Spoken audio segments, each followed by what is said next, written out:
Hey, boss. I came as soon as I got your message. Sit down, Tom.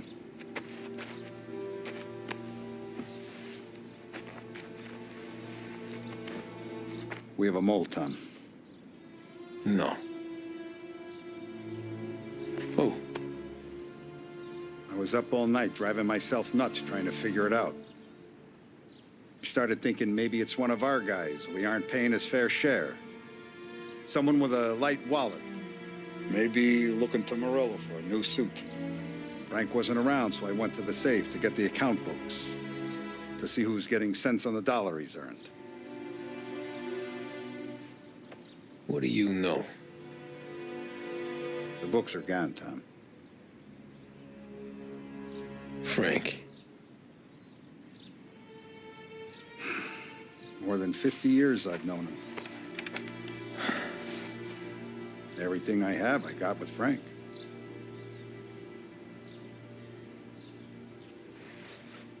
And every buck we've earned, every dime we've paid out, it's all logged in those books. Frank hands those over to the feds, we're finished. Frank respects one person in this whole town, and that's you. This has got to be some kind of misunderstanding. I've been calling him all day. I went by his place. He's gone. His wife and kid are gone. But why? I don't know. I'm sure he has his reasons. Maybe he's still smarting over the dog. But when you tried to drown? Yeah. Same one I shot after he wouldn't let me sink her. I was a stupid kid, Tommy. But grudge or no grudge, we gotta get those books back. Shake down all our stories. See who knows what. When you catch up to Frank, you get those books. And if he doesn't have them on him, you make him tell you where to find them. After that, you do what we gotta do.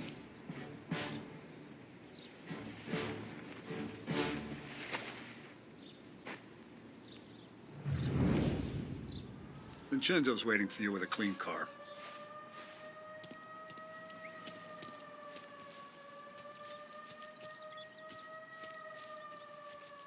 Tommy.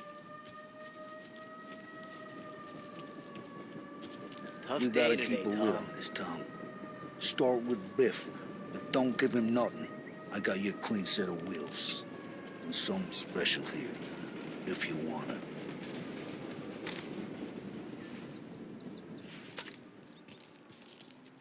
When Frank sees a La Parra, he'll know. The old ways work.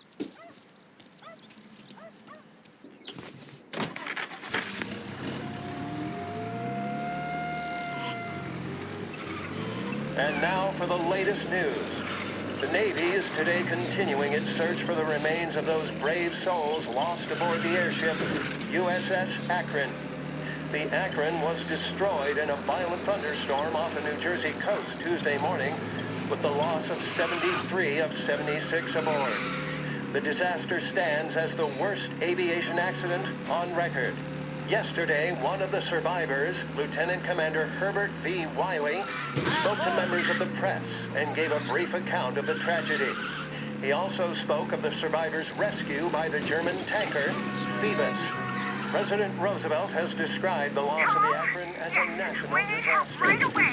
Collision in Chinatown. Officers required. Both lost and the nation. We will bring you more on the disaster and the Navy.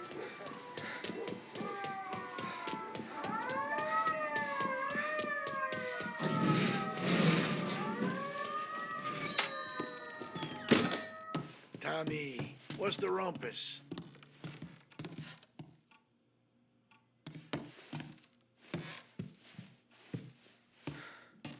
Heard any big news lately?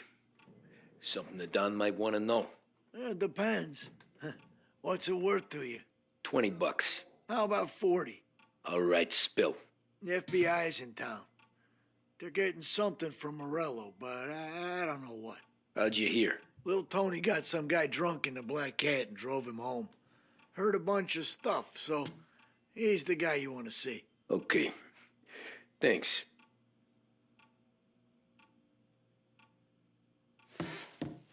Always a pleasure, Tommy.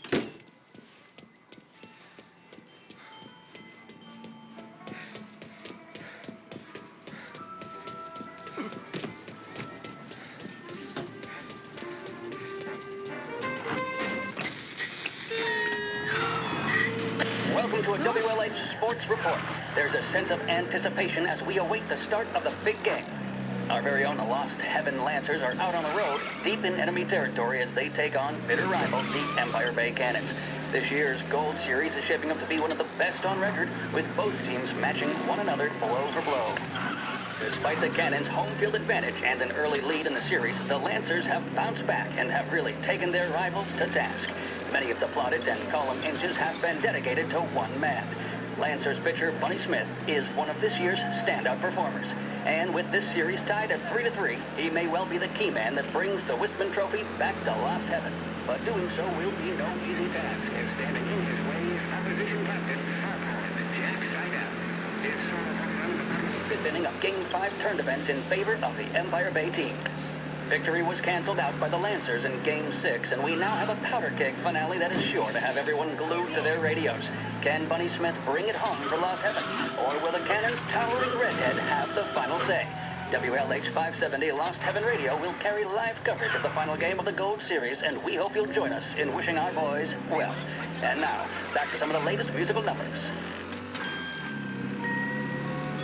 The mission of Lost Heaven Radio, our city's public service broadcaster, is to serve you. Start your day with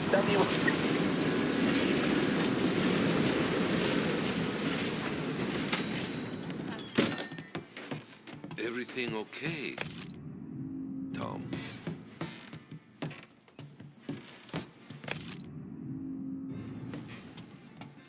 Nah, it's not. What's this about the guy you drove home who's with the feds? He came in for a drink, which turned into 10. He's hired muscle for some kind of safe house. Where? Oak Hill, corner of Pine. He gave me $10 to drive him back and keep my mouth shut. Let on that Councilor Gilatti's brokered some kind of deal between Morello and the FBI. They were all ready to sit tight on someone in there. Why the hell didn't you tell us? Tom, I did. I came in to see French straight away. He didn't tell the Don? No, he didn't. Tom, what's going on?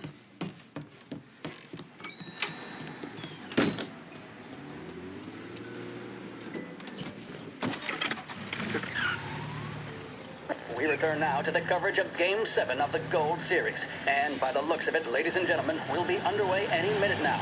The crowd here in the Armory are restless. You can almost taste the tension as we approach this, the deciding game between these two famous rivals. More than a little bad blood between them, and more than a couple of nasty flare-ups in recent years. Of course, this occasion, more than any other, could prove feisty, what with the drama that closed out the previous game.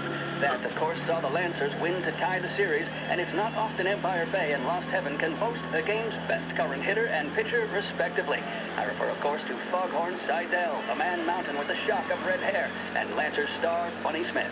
Speaking of Smith, he is jogging, I suppose you'd say, between his teammates, issuing last-minute orders. They seem responsive to whatever he's saying. He commands respect from his team, that is for sure. My goodness, there must be some nerves among some of the younger Lancers. Elms, Graveson, and Nicholson. Smith seemed to have pepped them up. That's good to see. That's what a good captain does. The Cannons lineup is meandering over to the home team dugout. The Lancers are slowly taking up their position, so we can't be too far away from the opening pitch here at the Armory, the home of the Empire Bay Cannons. Stay with us for more.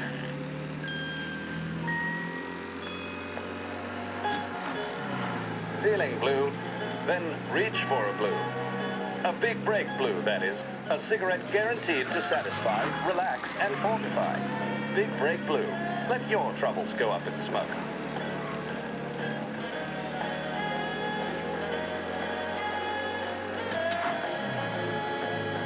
With music programming and up-to-the-minute news, this is WLH, Lost Heaven Radio.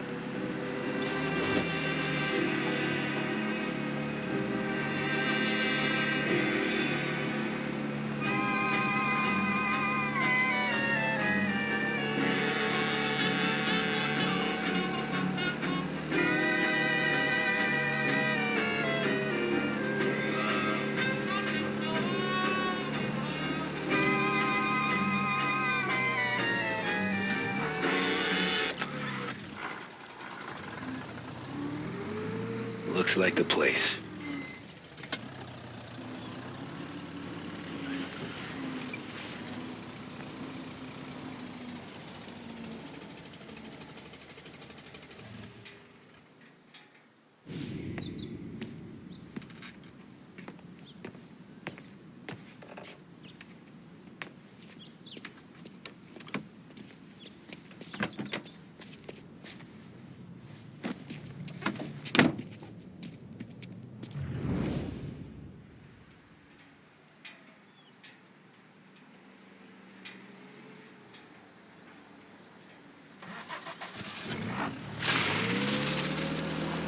Take me to those account books, Frank.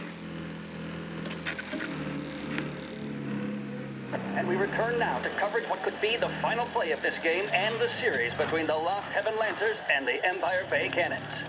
A quick reminder that this final inning is being brought to you by Swift Cola. When you need a lift, reach for a Swift. It's not only a taste sensation, it's guaranteed to increase focus, drive, and mental clarity. Pick up a bottle of Swift Cola today. And as we are coming to a close, let me thank today's other sponsors, Big Break Cigarettes and Lost Heaven Courier. Both of these teams could be said to be entering golden eras. Each team has a star player at the core with promising youngsters set around them. I refer, of course, to Smith and Seidel. The Cannons have had several such golden periods. The Lancers, it's fair to say, have not. I can see Lancers manager Frankie Hodge prowling in front of the dugout, gesticulating. He seems animated, to say the least. Looks like he's putting one of the officials in his place or something or other. With the noise of the crowd, it is quite hard to say for sure. Whatever's going on down there, you can feel the sense of occasion, and you just know that whatever happens, the crowd will be the first to tell you what has happened. The Lancers are now within minutes of snatching the Gold Series, which at one stage had appeared doomed, but they equally teeter on the edge of defeat. It all comes down to the final play. Nobody is warming up in the bullpen. Nobody down there is considering the possibility of extra innings. Bunny Smith then, standing on the mound, a look of steely determination on his face. He's betraying no emotion, doesn't look nervous or tired after his exertions this series, nor does he appear to be carrying the weight of expectation. He's having a word with the umpire about something or other. What a strapping fellow. 6'2", 195 pounds. If the Lancers are to win here today, he's going to write himself into the record books. And boy, oh boy, what that would mean to the people of Lost Heaven after such a long time without glory on the diamond. All right, they've sorted out whatever was going on. Here we go then. In for the Cannons, it's Paddy Doherty. Smith is pitching the game of his life, but Doherty's a big man. If he can catch one, it could run, and with bases loaded, the Cannons would have it. Here we go. Doherty facing down Smith. Fastball and strike. The big man thought he had it. Some speed on that ball, my goodness. It's fair to say Doherty looks a little spooked. He was convinced he had it. His body language tells the tale. Smith remains cool under pressure, not a flicker of emotion on his face. He winds up. And that's two. There was zip on that one. Good Lord. Seidel is barking something at Doherty, but we have no chance of hearing it as the noise of the crowd reaches fever pitch. Doherty's gesturing, and that's only making Seidel more irate. This is it, folks. Another strike. They're taking you to the airport, Frank. If Doherty can get behind it, surely the Cannons will get all their men home and snatch victory. A swing and a miss, and that's the winners! Lancers win! Lancers win! And Smith finally cracks an elated smile. He's thrown his cap in the air, as have his teammates. Lancers win the 1933 Gold Series!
people. The FBI.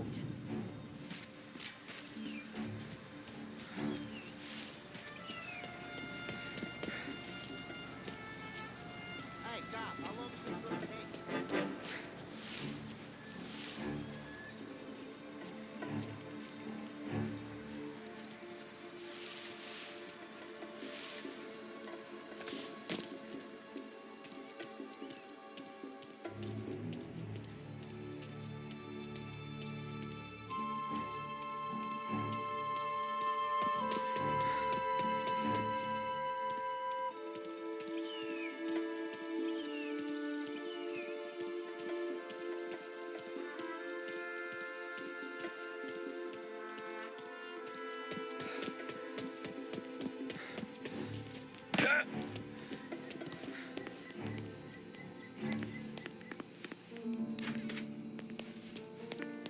Guess we all want the same thing. Can't say I'm happy dealing with these.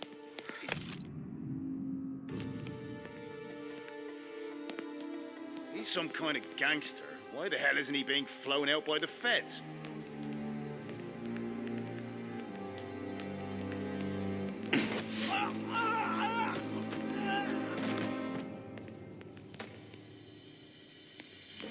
I heard there's some guy the feds are handing over before he's flown out.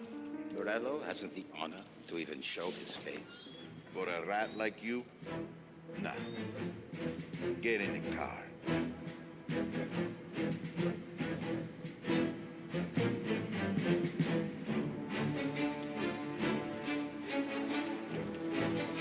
So what happens next? Once Morello gives us the books, our accounting guys go through them with the fine-tooth comb.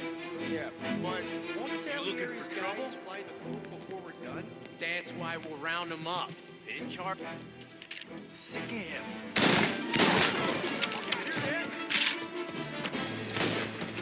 It's your first time with a heater. Get cover!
Tom.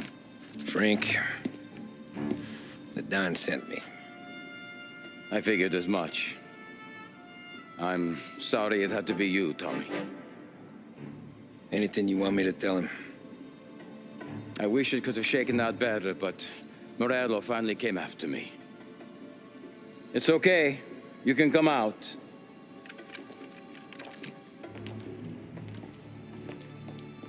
Morello offered me a simple trade. The Don's account books for our lives and tickets out of this town. You hand the books over yet? I'm not so stupid, Don. They're safe.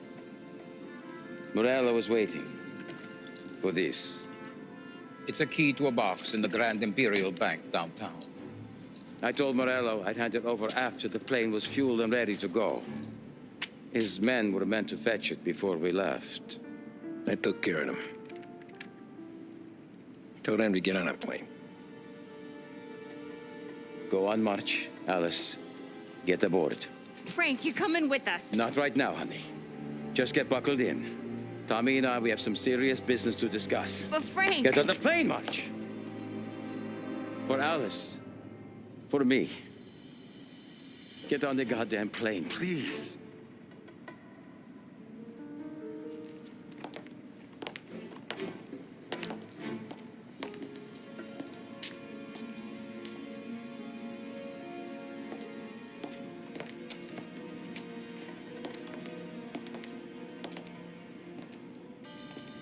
You been paid yet? Yeah.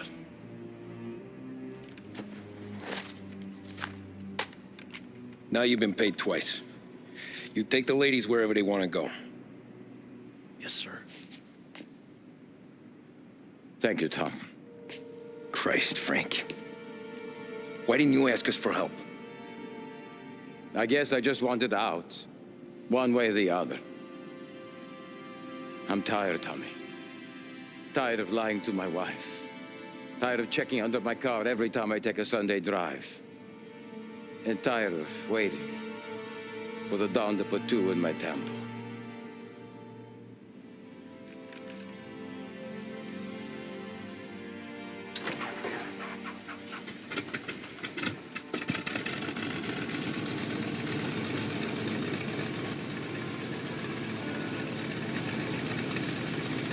God damn you, Frank.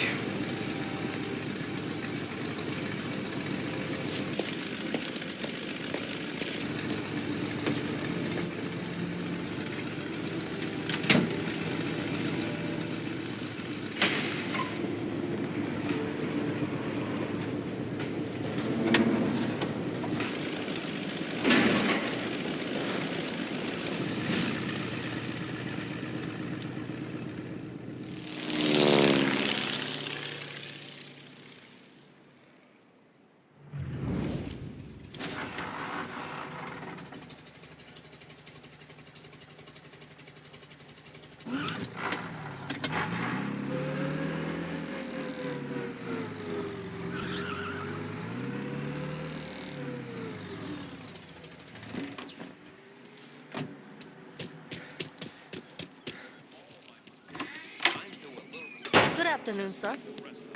Where's the safety deposit boxes? With my colleague downstairs, sir. Thanks.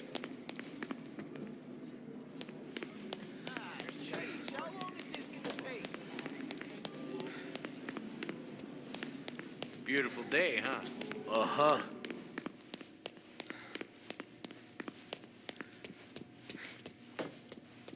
Keeping out of trouble,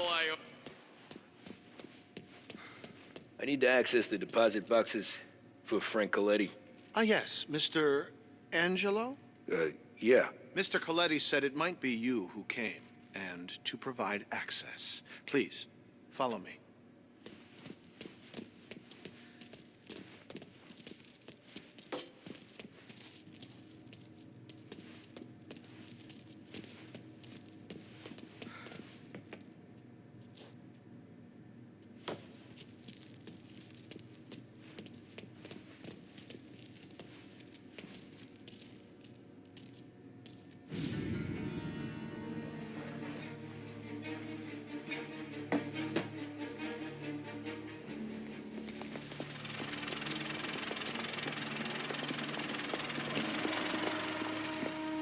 I got the books and covered my tracks. Salieri never asked any questions. In fact, apart from the funeral, I never heard him talk about Frank again.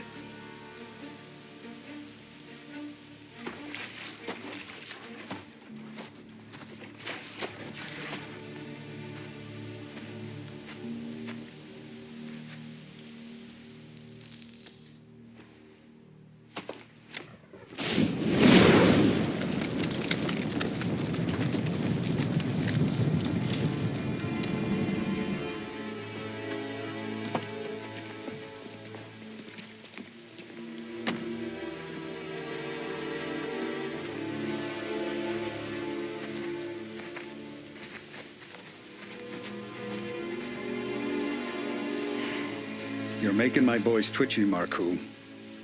Sergio and I just came by to pay our respects, that's all. Known Frank a long time. Almost as long as you. He's a good man. Smart. Loyal. Loyal to his wife. His kid above all else. There must be some kind of honor in that in you. Maybe. But I'm still looking at this headstone with his little girl's name on it. It's a hell of a thing.